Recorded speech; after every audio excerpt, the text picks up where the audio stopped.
नमस्ते दोस्तों, मैं राहुल और आप सभी का स्वागत है आपकी अपने YouTube चैनल आईसी मंत्रा पर। आईबीपीएस आरआरबी 2025 की नोटिफिकेशन आउट हो चुकी है और अच्छी बात यह है कि वैकेंसीज बहुत अच्छी हैं। 13,217 वैकेंसीज आई हैं। तो जो स्टूडेंट बैंक की प्रिपरेशन कर रहा है उनके लिए तो बहुत बढ़िया ये एग्जाम है। प्लस में जो स्टूडेंट यूपीएससी और एसएससी की प्रिपरेशन कर रहे हैं, क्योंकि एसएससी में आप देख ही रहे हो बहुत गड़बड़ हो रहा है अभी और पता नहीं कब एग्जाम होगा, तो उनके लिए भी एक बेस्ट अपॉर्चुनिटी है। राइट, वैकेंसीज बहुत ज्यादा है। आप एक गवर्नमेंट जॉब ले सकते हैं और उसके बाद अपनी यूपीएससी और एसएससी की प्रिपरेशन कंटिन्यू कर पाएंगे, क्योंकि आप फाइनेंशियली फ्री हो जाओगे। इस एग्जाम के बाद आपके पास एक गवर्नमेंट जॉब होगी। और देखो, बैंकिंग का जो प्रोसेस है ना, वो बहुत अच्छा है। नवंबर में आपका एग्जाम होगा, जनवरी फरवरी में आपकी ज्वाइनिंग हो जाएगी और जनवरी फरवरी में आपके पास अपनी सैलरी आनी स्टार्ट हो जाएगी। राइट, आपका अगर आप क्लर्क लगते हो तो 4-5 बजे तक आपका काम होगा, उसके बाद आप फ्री हो और उसके बाद आप अपनी आगे के जो आप एग्जाम देना चाहते हो उनकी प्रिपरेशन कर सकते हो। फैमिली पे बोझ नहीं होगा, तुम पे बोझ नहीं होगा, तुम्हारी टेंशन खत्म हो जाएगी। तो आप आराम से अपने जो बड़े एग्जाम है उनकी प्रिपरेशन कर सकते हो जिनमें टाइम लगता है। चलिए, तो मैं सारी चीजें बताता हूँ कि क्या इसका सिलेबस है। अच्छा, एक चीज और, जिन स्टूडेंट को इंग्लिश नहीं आती या फिर वो इंग्लिश में वीक है, तो उन स्टूडेंट के लिए भी ये बेस्ट एग्जाम है, क्योंकि प्री में केवल मैथ और रीजनिंग आनी है और मेंस में हिंदी या इंग्लिश में से आपको एक लैंग्वेज को चूज करना पड़ेगा। मतलब या तो आप इंग्लिश के क्वेश्चन करोगे या फिर हिंदी के करेंगे। ठीक है, टेलीग्राम जरूर ज्वाइन कर लेना, राहुल शर्मा स्टडी ग्लोज। इसका नोटिफिकेशन मैं टेलीग्राम पर भेज चुका हूं और चैनल को अभी तक सब्सक्राइब नहीं किया है, then subscribe the channel. Right, सबसे पहले कि भाई वैकेंसीज क्या क्या निकली हैं, तो क्लर्क की जो वैकेंसीज हैं वो है 7972, ये क्लर्क की वैकेंसीज हैं। और पीओ की जो टोटल वैकेंसीज हैं वो है 3907, ये पीओ की वैकेंसीज हैं। राइट, उसके बाद देखो, ऑफिसर स्केल, मतलब पीओ के अंदर भी अलग अलग स्केल होते हैं, स्केल 1, स्केल 2 और स्केल 3। इन सारे स्केल में वैकेंसीज निकली है। आगे इसमें डिटेल में मैं भी बता दूंगा जैसे जैसे हम आगे इस वीडियो को देखेंगे, तो पूरा वीडियो देखना सब कुछ समझने के लिए। उसके बाद देखो इंपॉर्टेंट डेट्स। सबसे पहले कि एप्लीकेशन हम कब से लेकर कब तक बढ़ सकते हैं, तो एप्लीकेशन डेट 1 सितंबर से स्टार्ट हो चुका है, लास्ट 21 है। अप्रोक्सीमेट आपको 20 डेज दिए गए हैं, बट लास्ट डेट का आपको वेट नहीं करना है। 2-3 दिन लो, नोटिफिकेशन को पूरा अच्छे से पढ़ लो। 50% 60% मैं चीजें बता दूंगा, फिर भी खुद अगर पढ़ लोगे तो ज्यादा बेटर है। राइट, और लास्ट डेट के लिए भाई मत छोड़ना, क्योंकि उस टाइम फिर हम करते हैं गलती। राइट, जल्दबाजी में फॉर्म फिल करेंगे तो हमसे गलती हो जाती है। और अगर साइबर कैफे पे जाकर फॉर्म फिल करा रहे हैं तो साइबर कैफे पे जो बंदा है उसके ऊपर मत छोड़ देना, उसके साथ बैठना और सारी की सारी चीजें कंफर्म करने के बाद ही अपना फॉर्म फिल करना। राइट, फीस का भी सेम डेट है, 1 से 21।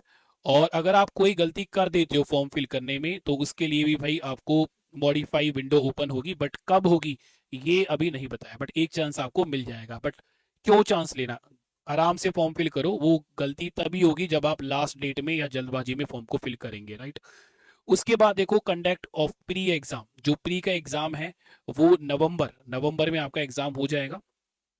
और उसका जो लेटर है, मींस आपका जो एडमिट कार्ड है वो नवंबर में आ जाएगा क्लर्क का। और पीओ का जो एडमिट कार्ड है वो दिसंबर में आएगा। राइट, उसके बाद ऑनलाइन एग्जाम प्री का नवंबर में, मैंने बोला है नवंबर में हो जाएगा, तो वो क्या बोलता है कंडक्ट, अच्छा एक ही बात है वो। तो प्री का एग्जाम क्लर्क का नवंबर में होगा और ओ ए का आपका दिसंबर में हो जाएगा। रिजल्ट दिसंबर में आ जाएगा किसका, क्लर्क का। और ओ ए का जो रिजल्ट है वो जनवरी में आ जाएगा। उसके बाद मेंस का एग्जाम होगा आपका दिसंबर में, क्लर्क वालों का मेंस का जो एग्जाम है वो दिसंबर में है। और ओ ए का जो मेंस का एग्जाम है वो फरवरी में होगा। और एक चीज और याद रखना कि देखो, बैंकिंग का ना प्रोसेस बहुत अच्छा है। अगर इन्होंने बोला है कि नवंबर में एग्जाम होगा क्लर्क का, तो वो होगा भाई। राइट, वो इस तरह से नहीं है एसएससी की तरह कि अगस्त में एग्जाम बोला है, सितंबर में भी नहीं पता कि कब एग्जाम होगा। तो नवंबर में एग्जाम होगा। इन्होंने जो डेट दी है, जो मंथ दिया है, अगर इन्होंने नवंबर बोल दिया है तो इसका मतलब ये है कि नवंबर की फर्स्ट वीक या सेकंड वीक में ये एग्जाम करा लेंगे। ठीक है, क्योंकि इनका प्रोसेस बहुत बढ़िया होता है। राइट, चलिए। और उसके बाद मेंस का एग्जाम मैं आपको बता ही चुका हूं। और देखो, इन्होंने बोला भी है कि आपको जो ये ज्वाइनिंग करवा देंगे वो फरवरी और मार्च में करवा देंगे। फरवरी मतलब क्लर्क वालों को, और ओए वालों को मार्च तक आपकी ज्वाइनिंग हो जाएगी। इंटरव्यू की बात अगर मैं आपको बताऊं तो एक चीज मैं आपको बता देता हूं कि क्लर्क में प्री और मेंस देना है, इंटरव्यू नहीं होगा। बट पीओ के एग्जाम में प्री, इंटरव्यू और मेंस तीनों चीजें आपको देनी है। प्री जो होता है वो क्वालिफाइंग इन नेचर होता है, राइट, बस आपको क्वालिफाई करना है। उसके बाद अगर हम एज की बात करें तो क्लर्क बनने के लिए आपकी जो एज होनी चाहिए वो 18 मिनिमम, मैक्सिमम 28 होनी चाहिए। तो अब ये डेट देख लेना कि अगर आप इन डेट के बीच में हुए हो या फिर इन डेट पर भी आप अगर आपका बर्थ हुआ है तो आप एग्जाम दे सकते हो। फॉर एग्जाम्पल अगर आपकी बर्थ 1/09/1997 है तो भाई आप एग्जाम नहीं दे पाओगे। बट अगर आप 2 तारीख को हुए हो, है ना, आपका बर्थ 2 सितंबर 1997 है, तो आप एग्जाम दे सकते हो। क्लियर है, राइट। उसके बाद ऑफिसर स्केल 1 की जो एज है वो 18 से लेकर 30 है। और यहाँ आप डेट देख लेना, डेट यहाँ पर थोड़ा ज़्यादा होगा, राइट, 1995 है, क्योंकि यहाँ पर जो एज है वो इंक्रीज कर दी है 30। पे स्केल सेकंड में 32 है, 21 से लेकर 32। इनकी एज इतनी ज़्यादा इसलिए बढ़ा दी है क्योंकि इन्हें भाई एक्सपीरियंस मांगा गया है, राइट, इनके लिए एक्सपीरियंस मांगा गया है। अभी मैं आगे दिखा दूंगा आपको कि स्केल 3 जो है सीनियर मैनेजर है, उनको एक्सपीरियंस भी होना चाहिए। उसके बाद आपको पता है कि कैटेगरी के अकॉर्डिंग आपको रिलैक्सेशन मिलती है एज के अंदर। तो अगर आप एस सी एस टी से हो तो 5 साल की आपको रिलैक्सेशन मिल जाएगी, ओबीसी में 3 साल की रिलैक्सेशन मिल जाएगी। इसका मतलब ये है कि अगर आप एससी के अंदर हो, राइट, मतलब एससी कैटेगरी में आते हो, तो क्लर्क अगर आप बनना चाहते हो तो 28 + 5 ईयर ऐड कर लेना, और ओबीसी में हो तो 28 + 3 ईयर ऐड कर लेना। तो आप इन केस में अपने फॉर्म फिल कर सकते हो। ठीक है, और सब बच्चे एक बार पढ़ लेना नोटिफिकेशन को अगर वो और किसी कैटेगरी के अंदर आ रहे हैं तो। उसके बाद देखो ग्रेजुएशन की अगर मैं बात करूं, ग्रेजुएशन, सिंपल ग्रेजुएशन चाहिए क्लर्क के लिए। क्लर्क बनने के लिए आपको बहुत सिंपल सी मतलब चाहे आपने बीए कर रखा है, बीटेक कर रखा है, कुछ भी कर रखा है, बस एक आपको सिंपल ग्रेजुएशन चाहिए। दूसरी बात, आप जिस भी स्टेट में अ, इस फॉर्म को फिल कर रहे हो, मतलब इस वैकेंसी के लिए फिल कर रहे हो, उस स्टेट की आपको लोकल लैंग्वेज आनी चाहिए। लोकल लैंग्वेज का मतलब भाई अगर मान लो आप हरियाणा से हो, यूपी से हो, तो यहाँ पर लोकल लैंग्वेज क्या है, हिंदी है। दिल्ली में हो हिंदी है, राइट, यहाँ तो हिंदी है अपना नॉर्थ में अगर देखोगे। बट अगर आप साउथ में चले जाओगे तो वहाँ तमिल लोकल स्टेट होती है, राइट। तो बच्चे जो नॉर्थ से बच्चे हैं तो वो उनको वहाँ भरना ही क्यों है ना। आप अपने पूरे इस एरिया में भरो जो आपका हरियाणा हो गया, उत्तर प्रदेश हो गया, बिहार हो गया, एमपी हो गया, वहाँ हिंदी लोकल स्टेट वो होती है लैंग्वेज। तो आप यहाँ पर अपने फॉर्म फिल कर सकते हो। पर अगर आपने तमिलनाडु से फॉर्म भर दिया तो भाई आपको वहाँ की लोकल लैंग्वेज आनी चाहिए। अगर मान लो आपने एग्जाम दे दिया, आप क्वालिफाई करके सब कुछ हो गया, बट आपको लैंग्वेज नहीं आती है तो भाई दिक्कत हो सकती है, राइट। उसके बाद स्केल 1, इसके अंदर भी सिंपल अपनी ग्रेजुएशन मांगी गई है। आप ये सब देख लेना, ये सारी ग्रेजुएशन मांगी गई है। स्केल 2 में भाई ग्रेजुएशन के साथ साथ आपकी ग्रेजुएशन में 50% मार्क्स होने चाहिए। बट क्लर्क में और स्केल 1 में ऐसा कुछ नहीं है। क्लर्क में चाहे आपकी 40% मार्क्स हो, आप फॉर्म फिल कर सकते हो। स्केल 1 में भी चाहे आपके 40% मार्क्स हो, आप फॉर्म फिल कर सकते हो। बट अगर मैं बात करूं स्केल सेकंड की तो आपके मिनिमम 50% मार्क्स होने चाहिए ग्रेजुएशन में, और आपको 2 साल का एक्सपीरियंस होना चाहिए बैंक और फाइनेंशियल इंस्टीट्यूट के अंदर। तो ये आप देख लेना, जिनको है वो ये एक्सपीरियंस है जिनके पास, वो इस फॉर्म को फिल कर सकते हैं। स्केल सेकंड में 1 साल का मांगा गया है, राइट, और स्केल 3 शायद है यहाँ पर, नहीं है, स्केल 3 नहीं बोला गया। उसके बाद देखो लोकल लैंग्वेज के बारे में मैंने आपको बता दिया है। प्लस में लोकल लैंग्वेज के बारे में ये बोला गया है कि जो आपकी स्कूलिंग है 8th क्लास तक, 8th क्लास तक आपके पास लोकल लैंग्वेज होनी चाहिए एज अ सब्जेक्ट। तो वो तो होती है, अगर आप 10th की मार्कशीट अपनी देखोगे तो हिंदी सबके पास ही होगी, राइट, हिंदी तो सबके पास ही होगी, राइट, सबके पास होती है हिंदी में आप देखोगे तो वो नॉर्मल चीज़ है, इतनी बड़ी बात नहीं है कि भाई लोकल लोकल लैंग्वेज हमारे पास नहीं होगी।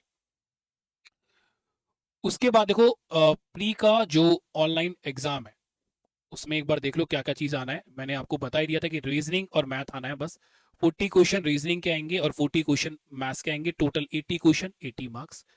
बट इंग्लिश रीजनिंग के लिए आपको 25 मिनट मिलेंगे और मैथ्स के लिए आपको 20 मिनट दिए जाएंगे। टोटल 45 मिनट का आपका एग्जाम होगा। और एक चीज और आप ये बात समझ लेना कि जो बैंक होता है ना, बैंक में आपको सेक्शनल टाइम मिलता है। मतलब पहले 25 मिनट आपको केवल रीजनिंग के क्वेश्चन दिखेंगे, 40 क्वेश्चन, राइट। जैसे ही 25 मिनट कंप्लीट हो जाएंगे उसके तुरंत बाद आपको मैथ के क्वेश्चन दिखने लगेंगे 20 मिनट के लिए। मतलब कहने का मतलब ये है कि आप ऐसा नहीं कर सकते कि बीच बीच में आप रीजनिंग के क्वेश्चन कर लो फिर आप मैथ के क्वेश्चन कर लो, ऐसे नहीं होता, ठीक है। ऐसे नहीं होता। पहले 25 मिनट आपको रीजनिंग के क्वेश्चन मिलेंगे, उसके बाद रीजनिंग के क्वेश्चन अपने आप हट जाएंगे स्क्रीन से, और फिर 20 मिनट के लिए आपके पास मैथ्स के क्वेश्चन आ जाएंगे। ये चीज़ मैं बता चुका हूँ कि क्लर्क में आपको प्री देना है, मेंस देना है, इंटरव्यू आपका नहीं होगा। प्री क्वालिफाइंग इन नेचर है, मेंस के अकॉर्डिंग आपकी कट ऑफ लगेगी और सी के बेस्ड आपका सिलेक्शन होगा। अगर आप पीओ की बात करें तो प्री, मेंस और इंटरव्यू सब कुछ होता है, तीनों चीजें होंगी। प्री अगेन क्वालिफाइंग है, जो cut off final cut off जो लगेगी वो मेंस और इंटरव्यू के मार्क्स के अकॉर्डिंग लगती है। स्केल स्केल फर्स्ट में भी सेम ही है। प्री का जो एग्जाम है 40 question reasoning, 40 question math, 45 minute मिलेंगे, 80 क्वेश्चन 80 मार्क्स, राइट। अगर हम मेंस की बात करें, क्लर्क क्लर्क के मेंस की अगर हम बात करें तो आप यहाँ एक चीज देख लो कि रीजनिंग कंप्यूटर भी पूछी जाएगी भाई मेंस में। जनरल अवेयरनेस का मतलब जो फाइनेंस से, जनरल अवेयरनेस का मतलब ये नहीं है हिस्ट्री आप पढ़ने लगो, ज्योग्राफी आप पढ़ने लगो। जनरल अवेयरनेस का मतलब यहाँ पर ये होता है कि फाइनेंशियली जो जनरल अवेयरनेस है उससे आपसे क्वेश्चन पूछे जाते हैं। फिर आप यहाँ देखोगे इंग्लिश लैंग्वेज और हिंदी लैंग्वेज में ए और बी लिखा हुआ है, तो आपको इसमें से कोई एक लैंग्वेज चूज करनी है। अगर आपकी इंग्लिश अच्छी है तो आप इंग्लिश दो, अगर आपकी हिंदी अच्छी है तो आप हिंदी की क्वेश्चन कर सकते हैं। और उसके बाद मैथ, सबके सेक्शनल ड्यूरेशन आपको दे रखा है कि रीजनिंग के लिए आपको 30 मिनट मिलेंगे, कंप्यूटर के लिए आपको 15 मिनट मिलेंगे। अब देखो कंप्यूटर का कोई सर्टिफिकेट नहीं माना गया, नहीं मांगा गया है, बस आपको कंप्यूटर की नॉलेज होनी चाहिए, उन्होंने ये चीज़ मेंशन करी है। और अगर मैं ये चीज़ दिखा भी देता हूँ, ये देखो आप, वर्किंग नॉलेज ऑफ कंप्यूटर ये लिखा गया है, तो इसका मतलब ये नहीं कि आपके पास कोई सर्टिफिकेट होना चाहिए। और आपको कंप्यूटर की नॉलेज है या नहीं है वो मेंस के एग्जाम में वो देख ही लेंगे, राइट। कंप्यूटर के क्वेश्चन वो आपको दे ही रहे हैं, ठीक है। तो अगर आपको कंप्यूटर की नॉलेज नहीं है, थोड़ा बहुत कंप्यूटर चलाना सीख लेना, भी थोड़ा बहुत कुछ है नहीं कंप्यूटर में, और कंप्यूटर पढ़ लेना, मेंस के लिए आपको पढ़ना ही पड़ेगा। 200 क्वेश्चन आएंगे, 200 मार्क्स है, और 2 घंटे का आपका ये एग्जाम होगा मेंस। फीस की अगर हम बात करें तो भाई फीस अच्छी खासी है, और बैंक के जो एग्जाम है उनकी फीस अच्छी खासी होती है, क्योंकि क्वालिटी स्टूडेंट ही जो है मेंस के एग्जाम देते हैं। बट मैं बोल रहा हूँ भाई, फिर भी क्योंकि यूपीएससी वाला बच्चा और एसएससी वाला बच्चा ऑलरेडी ये इंग्लिश हिंदी ये सब चीज़ें पढ़ रहा है, तो उनके लिए ये बेस्ट अभी एग्जाम है। क्योंकि भाई आप एक गवर्नमेंट जॉब ले लोगे, आप फाइनेंशियली फ्री हो जाओगे फिर। तो जो फी है वो 850, उसके लिए क्लर्क के लिए और आपका पीओ के लिए भी। बट अगर आप कैटेगरी एससी एसटी से आ रहे हो तो 175 आपकी फी यहाँ पर है। उसके बाद देखो राहुल शर्मा स्टडी ग्लोस टेलीग्राम जरूर ज्वाइन कर लेना, मैं ऑलरेडी यहाँ पर इसका नोटिफिकेशन भेज चुका हूँ पूरा का पूरा, तो वहाँ से आप नोटिफिकेशन डाउनलोड करके पूरा नोटिफिकेशन आप पढ़ सकते हो, ठीक है। उसके बाद देखो ये स्टेट वाइज वैकेंसीज हैं, जैसे कि आप यहाँ देखोगे असम में टोटल वैकेंसीज कितनी आई हैं, 167। फिर उन्होंने कैटेगरी के अकॉर्डिंग भी दे रखी है, तो आप ये नोटिफिकेशन में देख लेना, नोटिफिकेशन में ये पेज नंबर 40 है।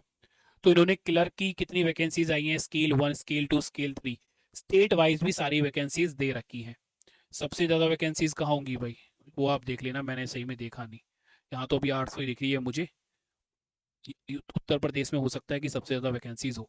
उसके बाद देखो अगर हम कट ऑफ की बात करें तो 2024 में जो प्रीलिम्स की कट ऑफ गई थी वो आउट ऑफ 80 गई है। आसाम में देख लो आप 67 के आसपास गई है, बिहार में 67 के आसपास ही गई है, छत्तीसगढ़ में 61 गई है। छत्तीसगढ़ में भी नॉर्मल तो हिंदी होगी शायद, आप देख लेना, ठीक है।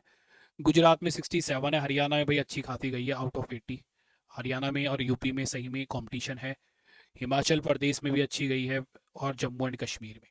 तो ये कट ऑफ का भी मैंने आपको एक आइडिया दे दिया है। सैलरी की अगर हम बात करें तो क्लर्क की जो सैलरी होती है वो 32,000 से लेकर 35,000 तक होती है। तो भाई जो बच्चा बेरोजगार है, ठीक है, अगर उसको 32,000 35,000 महीने के मिल जाए तो उसकी तो टेंशन खत्म है ना, वो फिर अपने आराम से आगे के एग्जाम की प्रिपरेशन कर सकता है।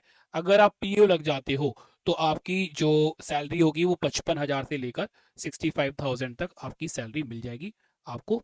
इन हैंड सैलरी ये आपकी होती है, इसके साथ भी और भी बहुत सारी चीजें मिलती हैं। अब आप अगर सबसे बड़ी बात कि सर हम पढ़े कहाँ से, तो हमारा बैच स्टार्ट हो चुका है, मैथ फाउंडेशन बैच 4, जो कि बैंकिंग के एग्जाम के लिए बेस्ट बैच है। आप अगर इस बैच को ज्वाइन कर लेते हो तो आप इस पेपर में मैथ की प्रिपरेशन आराम से कर लोगे। इसमें डीआई इंक्लूडेड है, डीआई आपको और दूसरे एग्जाम में पूछी जाएगी, मतलब स्केल 1, स्केल 2, स्केल 3 में डीआई पूछी गई है। ठीक है, इसमें भी आएगी आरआरबी जो क्लर्क है उसमें भी डीआई आती है। ठीक है भाई।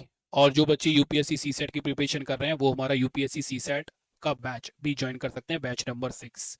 कहाँ से ज्वाइन करना है? हमारी एप्लीकेशन गूगल प्ले से डाउनलोड करो, आईसी मंत्रा, राइट। एप्लीकेशन डाउनलोड कर कर आप आराम से हमारे बैच ज्वाइन कर सकते हैं। अगर आपको कोई भी डाउट होता है, कोई कंफ्यूजन होती है, तो आप इस नंबर पर 88138485 और 86 इस नंबर पर आप कॉल कर सकते हो, या व्हाट्सअप करोगे सबसे बेस्ट है। कई बार कॉल नहीं उठा पाते तो सबसे बेस्ट है कि आप व्हाट्सअप करो। ठीक है, फ्री व्हाट्सअप करो, मतलब ऐसा मत लेना कि यार, सोचना मत कि व्हाट्सअप करेंगे तो कोई हमें रिप्लाई नहीं मिलेगा। रिप्लाई मिलेगा आपको। और आप कोई भी, अगर आपको कोई भी इंफॉर्मेशन चाहिए बैच से लेकर या फिर इस नोटिफिकेशन को लेकर कोई कंफ्यूजन होती है, तो आप सीधा हमें व्हाट्सअप कर सकते हो। चलिए तो बच्चे, बाय बाय, टेक केयर, ध्यान रखो सभी अपना, मिलते हैं फिर नेक्स्ट वीडियो में, बाय।